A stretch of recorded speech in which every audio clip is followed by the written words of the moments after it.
Assalamualaikum warahmatullahi wabarakatuh. Alhamdulillah, alhamdulillahi rabbil alamin. Nahmaduhu wa nasta'inuhu wa nastaghfiruh. Wa na'udzu billahi min syururi anfusina wa min sayyiati a'malina. Man yahdihillahu fala mudilla lah wa man yudlil fala hadiya lah. Asyhadu an la ilaha illallah wahdahu la syarika lah wa asyhadu anna Muhammadan abduhu wa rasuluhu la nabiyya ba'dah. Allahumma salli wa sallim wa barik ala Muhammad wa ala alihi wa ashabihi wa man tabi'ahum bi ihsanin ila yaumiddin, amma ba'd. Ibu-ibu, bapak-bapak, adik-adik yang berbahagia, alhamdulillah pada kesempatan kali ini mari senantiasa bersyukur kepada Allah Subhanahu wa taala atas karunia-Nya kepada kita semua, atas nikmat yang Allah berikan kepada kita semua, sehingga pada kesempatan kali ini kita bisa bersama-sama thalabul ilmi dalam keadaan yang baik, sehat walafiat. Alhamdulillah. Mudah-mudahan Allah Subhanahu wa taala senantiasa terus menambahkan nikmat-Nya kepada kita semuanya. Amin, amin, ya Rabbal Alamin. Salawat dan salam mari senantiasa terus kita sanjungkan kepada baginda Nabi Muhammad sallallahu alaihi wasallam beserta keluarga beliau, sahabat-sahabat beliau, para tabi'in, para tabi'ut tabi'in, dan kita semua selaku umat beliau yang insya Allah senantiasa setia mengikuti sunnah-sunnah beliau. Mudah-mudahan kelak di yaumil qiyamah kita semua mendapatkan syafaah dari beliau. Amin, amin, ya Rabbal Alamin. Ibu-ibu, bapak-bapak, adik-adik yang berbahagia, ketika Allah Subhanahu wa taala menciptakan langit dan bumi, saat itu sekaligus Allah menetapkan bilangan-bilangan bulan yang jumlahnya ada 12. Dan di antara 12 bulan itu ada 4 bulan-bulan haram. Sebagaimana disampaikan oleh Allah Subhanahu wa taala di dalam firman-Nya, "Inna iddatasy syuhuri 'indallahi 12 syahra fi kitabillahi yauma khalaqas samawati wal ard minha arba'atun hurum. Dzalikad dinul qayyim fala tadlimu fihinna anfusakum." Inna sesungguhnya iddatas syuhuri bilangan-bilangan bulan, jumlah bulan indallahi di sisi Allah itu ithna asyara syahran, ada 12. Fi kitabillahi di dalam ketetapan Allah yauma khalaqas samawati wal ard, pada saat Allah menciptakan langit dan bumi. Minha arba'atun hurum, di antara 12 bulan itu ada 4 bulan haram. Dzalika dinul qayyim, itulah ketetapan agama yang lurus. Fala tadlimu fihinna anfusakum, janganlah kalian menzalimi diri kalian pada bulan-bulan tersebut. Quran surah At-Taubah ayat 36. Ibu bapak, adik-adik yang dimuliakan oleh Allah Subhanahu wa taala, apa saja 4 bulan haram tersebut? Maka Rasulullah Shallallahu alaihi wasallam menjelaskan kepada kita dalam sebuah hadis riwayat Imam Bukhari dan Muslim, Rasul bersabda, "Az-zamanu qad istadara kahayatihi yauma khalaqas samawati wal ard. As-sanatu 12 syahra minha arba'atun hurum. Salasatun mutawaliyatun. Dzul qa'dati wa dzul hijjati wal muharram. Warujaba mudar alladhi baina Jumadai wa Sya'ban." Zaman itu senantiasa berputar seperti keadaannya pada saat Allah menciptakan langit dan bumi. 1 tahun ada 12 bulan. Dan di antara 12 bulan itu ada 4 bulan haram. 3 bulan berturut-turut, 3 bulan berurutan, yakni Dzulqa'dah, Dzulhijjah, dan Muharram. Serta yang keempat, bulan Rajab Mudhar yang terletak di antara Jumadil Tsani, Jumadil Akhir, Sya'ban, dan Sya'ban. Ibu bapak, adik-adik yang dimuliakan oleh Allah Subhanahu wa taala, jadi 4 bulan itu adalah Dzulqa'dah, Dzulhijjah, Muharram, dan Rajab. Saat ini kita sedang berada pada bulan-bulan haram tersebut. Maka apa yang harus kita lakukan pada bulan-bulan haram tersebut? Ibnu Abbas radhiyallahu anhu mengatakan, Allah Subhanahu wa taala mengkhususkan bulan-bulan itu sebagai bulan yang dimuliakan, sebagai bulan yang disucikan. Beramal soleh pada bulan-bulan itu, pahalanya jauh lebih besar. Dan bermaksiat, berbuat kezaliman pada bulan-bulan itu, dosanya pun jauh lebih besar. Ibu bapak, adik-adik yang dimuliakan oleh Allah Subhanahu wa taala, dari keterangan Allah Subhanahu wa taala, penjelasan Rasulullah Shallallahu alaihi wasallam, dan juga perkataan para sahabat, kita fahami bahwasanya ada 2 poin besar, ada 2 poin penting yang harus kita lakukan pada bulan-bulan haram. Yang pertama, yakni memuliakan bulan-bulan haram dengan mengoptimalkan amal soleh. Dan yang kedua, memuliakan bulan haram dengan menghindari segala bentuk kezaliman. Ibu bapak, adik-adik yang berbahagia, poin pertama, bahwa pada bulan-bulan haram ini kita ditutup, kita diperintahkan, kita diharapkan mampu memuliakan bulan-bulan haram ini dengan mengoptimalkan amal soleh. Amal soleh yang mana? Amal soleh yang seperti apa yang bisa kita optimalkan? Ada 2 hal.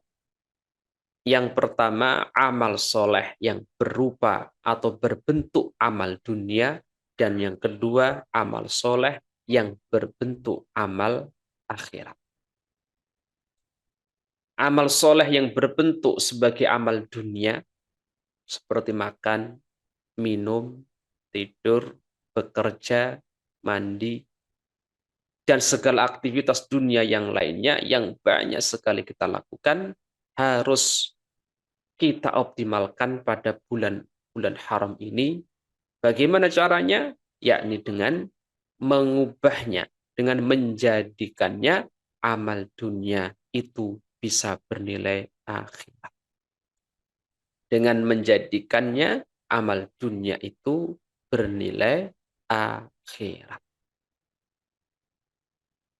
Sebaliknya, amal akhirat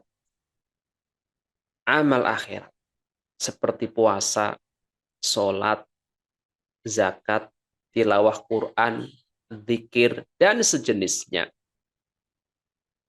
kita optimalkan dengan cara mengawalnya tetap bernilai akhirat. Ibu bapak yang dimuliakan oleh Allah, untuk bisa menjadikan amal dunia bisa bernilai akhirat dan menjadikan amal akhirat tetap bernilai akhirat, maka ada satu kata kunci yang harus kita perhatikan, yakni terkait dengan niat. Karena betapa banyak amal yang nampak sebagai amal dunia, dia bisa berubah menjadi amal akhirat karena apa? Baiknya niat. Sebaliknya, amal yang nampak sebagai amal akhirat, dia bisa berubah menjadi amal dunia semata karena buruknya niat. Sebagaimana pernah disampaikan oleh Syekh Az-Zarnuji dalam kitab Ta'lim Muta'alim, beliau mengatakan, kam min amalin yutasawwaru bisurati a'malid dunya thumma yasiru min a'malil akhirah bi husnin niyat. Betapa banyak amal nampak sebagai amal dunia, kemudian berubah menjadi amal yang bernilai akhirat karena apa? Baiknya niat, bagusnya niat. Sebaliknya, kam min amalin yutasawwaru bisurati amalil akhirah thumma yasiru min a'malid dunya bisu'in niat. Betapa banyak amal nampak sebagai amal akhirat, tetapi ia berubah menjadi amal yang hanya bernilai dunia karena buruknya niat, karena jeleknya niat, karena niat yang salah.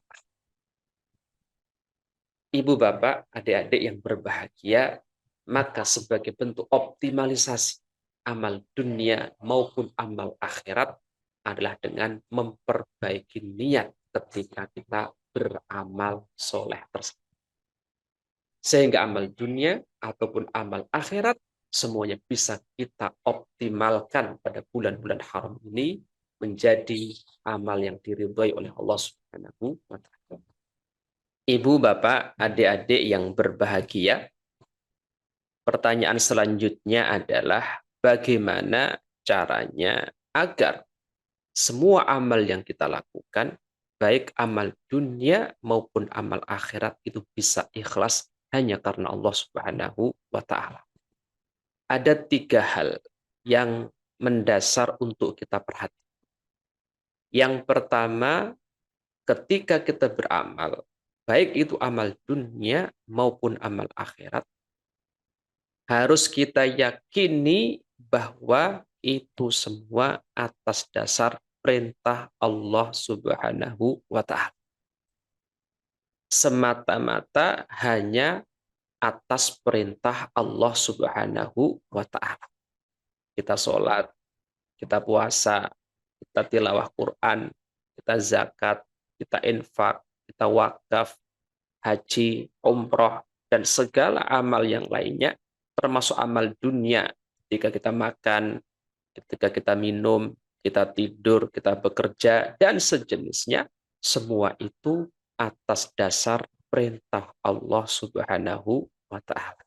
Jadi, bos kita di dalam beramal itu adalah Allah Subhanahu wa taala. Yang kedua, supaya kita bisa ikhlas dalam beramal, kita yakini bahwasanya ketika kita beramal, yang mengawasi kita hanyalah Allah Subhanahu wa taala. Yang menjadi pengawas kita ketika kita beramal, baik itu amal dunia maupun amal akhirat, adalah Allah Subhanahu wa taala. CCTV kita itu Allah Subhanahu wa taala. Apapun yang kita lakukan, amal apapun itu diawasi sepenuhnya oleh Allah Subhanahu wa taala. Sehingga kita bisa melakukan amal itu hanya karena Allah SWT. Dan poin yang ketiga, supaya bisa ikhlas, kita yakini setiap amal soleh yang kita lakukan akan dibalas oleh Allah Subhanahu wa taala. Semua amal soleh yang kita lakukan, yang kita kerjakan, baik itu wujudnya amal dunia maupun amal akhirat, insya Allah akan dibalas oleh Allah Subhanahu wa taala. Jadi, yang memerintahkan kita beramal Allah, yang mengawasi kita dalam beramal Allah, dan yang membalas amal kita Allah Subhanahu wa taala. Dengan keyakinan ini, insya Allah kita akan bisa ikhlas di dalam beramal soleh tersebut. Sebagaimana firman Allah Subhanahu wa taala di dalam surah At-Taubah ayat 105. Allah berfirman, "Wa qul i'malu fasayarallahu 'amalakum wa rasuluhu wal mu'minun wasaturadduna ila 'alimil ghaibi wasyahadah fayunabbi'ukum bima kuntum ta'malun." Waqul, dan katakanlah wahai Muhammad. Waqul, dan katakanlah wahai Muhammad, i'malu, bekerjalah kalian, beramallah kalian, fasayarallahu amalakum, maka Allah akan melihat amal-amal kalian.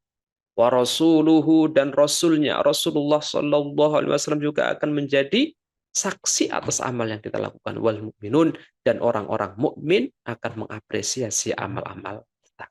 Fasaturaduna ila alimil ghaibi wasyahadah, maka seluruh amal kita itu akan dikembalikan kepada Allah Subhanahu wa taala yang Maha mengetahui yang gaib dan yang nyata.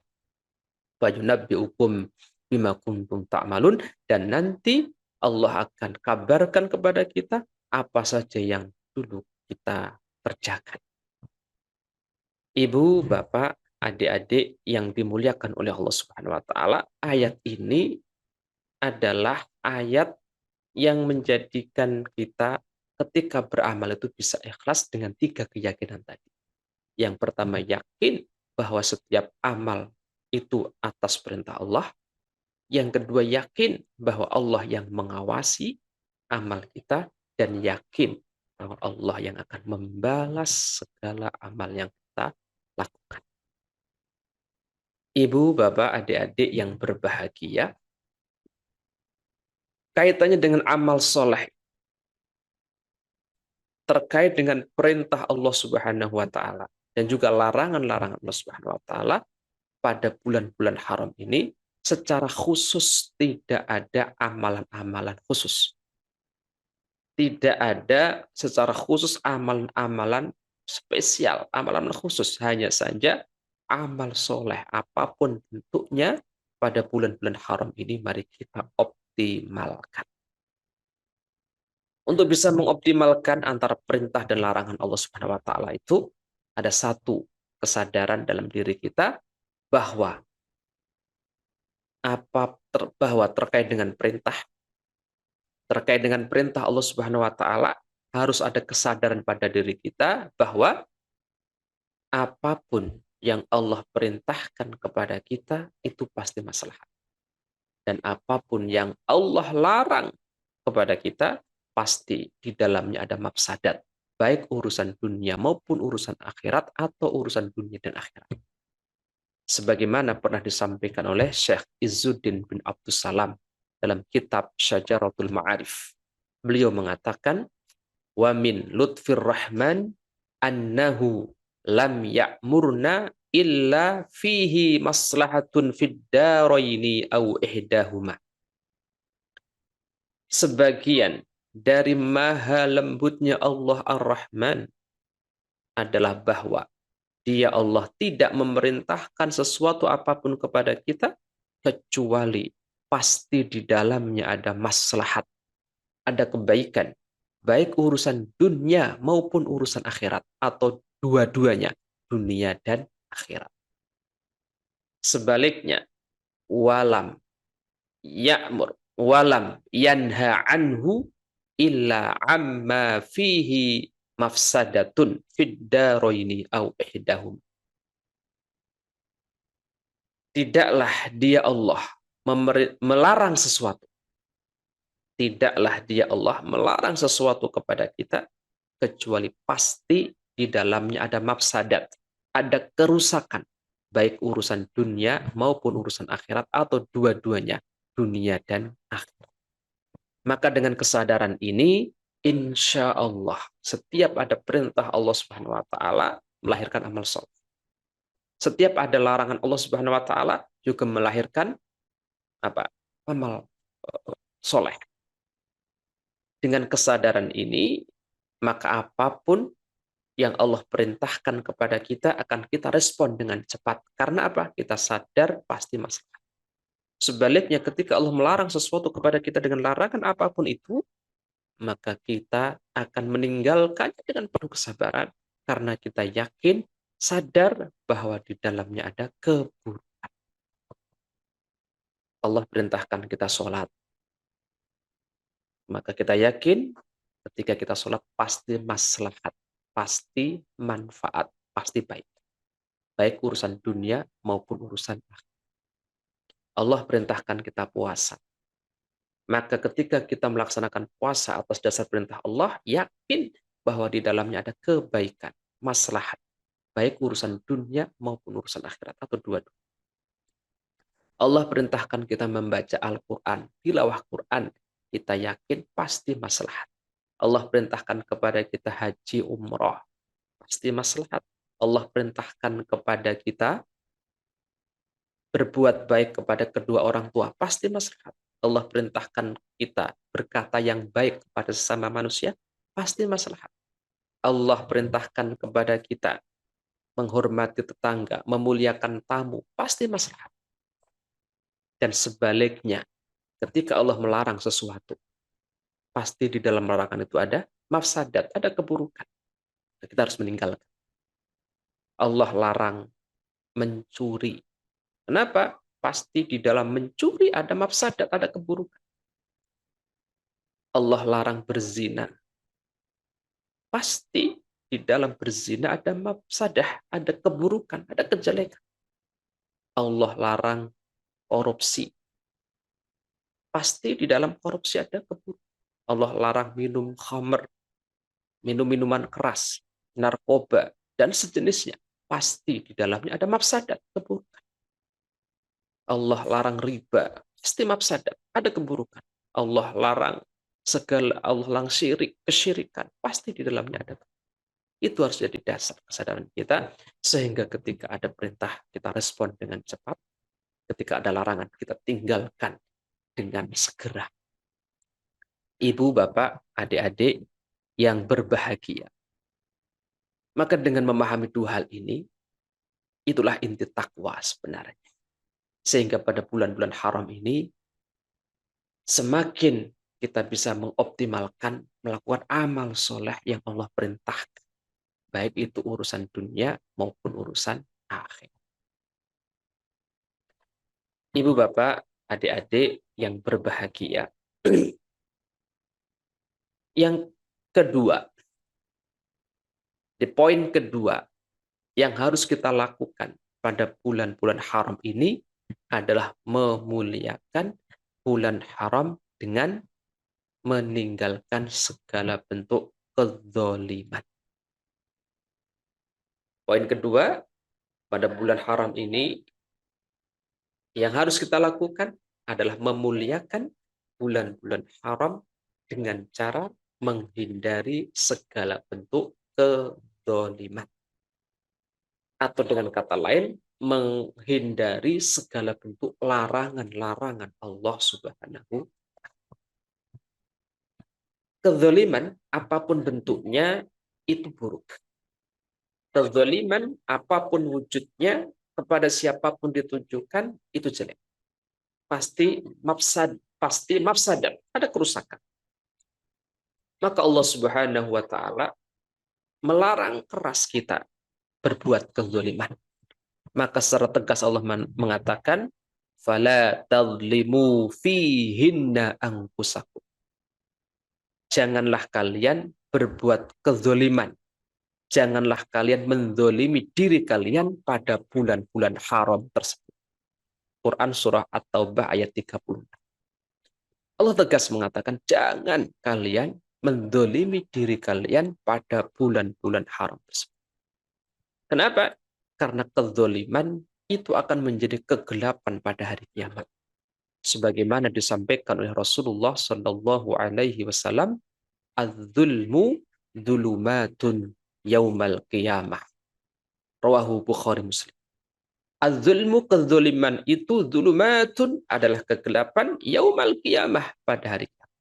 Kezaliman, apapun wujudnya itu akan menjadi kegelapan kelak pada hari kiamat. Maka siapa saja yang berbuat kezaliman di muka bumi ini, siapa saja yang berbuat kezaliman di dunia ini, maka dia akan mendapatkan kegelapan kelak di akhirat. Na'udzubillah, tsumma na'udzubillah min dzalik. Bahkan secara tegas Rasulullah Shallallahu Alaihi Wasallam menyampaikan firman Allah dalam hadis qudsi. Secara tegas Rasul menyampaikan firman Allah dalam hadis qudsi. Allah berfirman, "Ya ibadi, inni haramtu dzulma ala nafsi wa ja'altuhu muharraman bainakum." Rawahu Muslim. Ya ibadi, wahai hamba-hambaku, inni haramtu dzulma ala nafsi. Sesungguhnya aku telah mengharamkan kezaliman atas diriku. Wa ja'altuhu muharraman bainakum, dan aku mengharamkan kezaliman itu atas kalian semua. Fala tadzalamu, maka janganlah kalian saling menzalimi, maka janganlah kalian saling berbuat kedzaliman. Ibu, bapak, adik-adik yang berbahagia, secara tegas Rasul mengatakan seperti itu. Allah Subhanahu wa taala melarang segala bentuk kezaliman. Maka tugas kita pada bulan haram ini menghindari segala bentuk kezaliman. Secara garis besar, kezaliman itu terbagi menjadi dua. Kezaliman itu terbagi menjadi dua. Yang pertama, zalim kepada diri sendiri, dan yang kedua, zalim kepada orang lain. Yang pertama, zalim kepada diri sendiri. Bentuknya, wujudnya bisa bermacam-macam. Berputus asa dari rahmat Allah, menyakiti diri karena tekanan hidup yang berat, bunuh diri, serta segala bentuk dosa dan maksiat kepada Allah. Itu adalah semua bentuk kezaliman kepada diri kita. Yang nanti pada hari kiamat di akhirat akan menyebabkan kita mendapatkan balasan dari kezaliman. Dan pada puncak kezaliman kepada diri adalah kesyirikan. Puncak kezaliman pada diri sendiri adalah kesyirikan. Syirik menyekutukan Allah Subhanahu wa taala. Sebagaimana firman Allah Subhanahu wa taala di dalam Quran surah Luqman ayat 13. Allah Subhanahu wa taala berfirman ketika menceritakan tentang kisah Luqman Al-Hakim yang memberikan pelajaran kepada anak. Wa idz qala Luqmanu libnihi wa huwa ya'idhuhu ya bunayya la tusyrik billah innasyirka ladzulmun adzim. Ingatlah ketika Luqman Al-Hakim berkata kepada anaknya saat beliau memberikan pengajaran kepada anaknya. Ya bunayya la tusyrik billah. Wahai anakku, janganlah engkau menyekutukan Allah. Inna syirka la zulmun azim. Sesungguhnya kesyirikan itu kezaliman yang sangat besar. Sesungguhnya kesyirikan itu adalah kezaliman yang sangat besar. Inilah puncak kezaliman pada diri, yakni syirik, menyekutukan Allah Subhanahu wa taala. Maka di bulan haram ini kita hindarkan diri kita dari segala bentuk kezaliman pada diri kita. Dan pada puncaknya kita menghindarkan diri kita dari melakukan kesyirikan kepada Allah Subhanahu. Ibu, bapak, adik-adik yang berbahagia.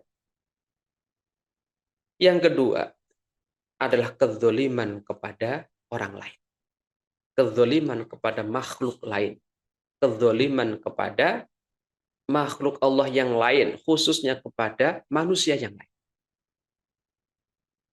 Dalam hal ini ada 3 muara kezaliman. Yang pertama adalah kezaliman terkait dengan penumpahan darah. Yang kedua, kezaliman terkait dengan perampasan harta, hak milik. Dan yang ketiga, kezaliman terkait dengan penodaan kehormatan diri. Inna dima'akum wa amwalakum wa a'radakum haramun alaikum kahurmati yaumikum hadha fi syahrikum hadha wa fi baladikum hadha. Rawahu Bukhari Muslim. Sesungguhnya darah kalian, harta kalian, kehormatan kalian, semuanya haram atas sesama kalian untuk dizalimi. Sebagaimana haramnya hari ini, bulan ini, yaitu bulan haram, dan di tanah kalian ini, tanah haram. Hadis riwayat Bukhari dan Muslim. Dalam hadis tadi, secara khusus Rasulullah SAW menyebut 3 hal. Darah, harta, dan kehormatan. Ketiganya haram ditumpahkan. Haram dirampas dan haram dinodai. Oleh karena itu membunuh, merampas harta orang lain, dan menodai kehormatan orang lain merupakan kezaliman yang sangat besar yang harus kita hindari. Ibu, bapak, adik-adik yang berbahagia. Oleh karena itu, pada bulan-bulan haram ini, marilah kita benar-benar menghindarkan diri kita dari segala bentuk kezaliman. Baik zalim kepada diri sendiri maupun zalim kepada orang lain. Karena sekali lagi, kezaliman yang kita lakukan nanti di akhirat akan menjadi kegelapan. Kezaliman yang kita lakukan di dunia ini nanti di akhirat akan menjadi kegelapan bagi kita semua. Na'udzubillah, tsumma na'udzubillah min dzalik. Mudah-mudahan di bulan-bulan haram ini kita bisa melakukan dua hal tadi. Memuliakan bulan haram dengan mengoptimalkan amal soleh dan memuliakan bulan haram dengan menghindari segala bentuk kezaliman. Demikian yang kami sampaikan, banyak kekurangan mohon dimaafkan. Assalamualaikum warahmatullahi wabarakatuh.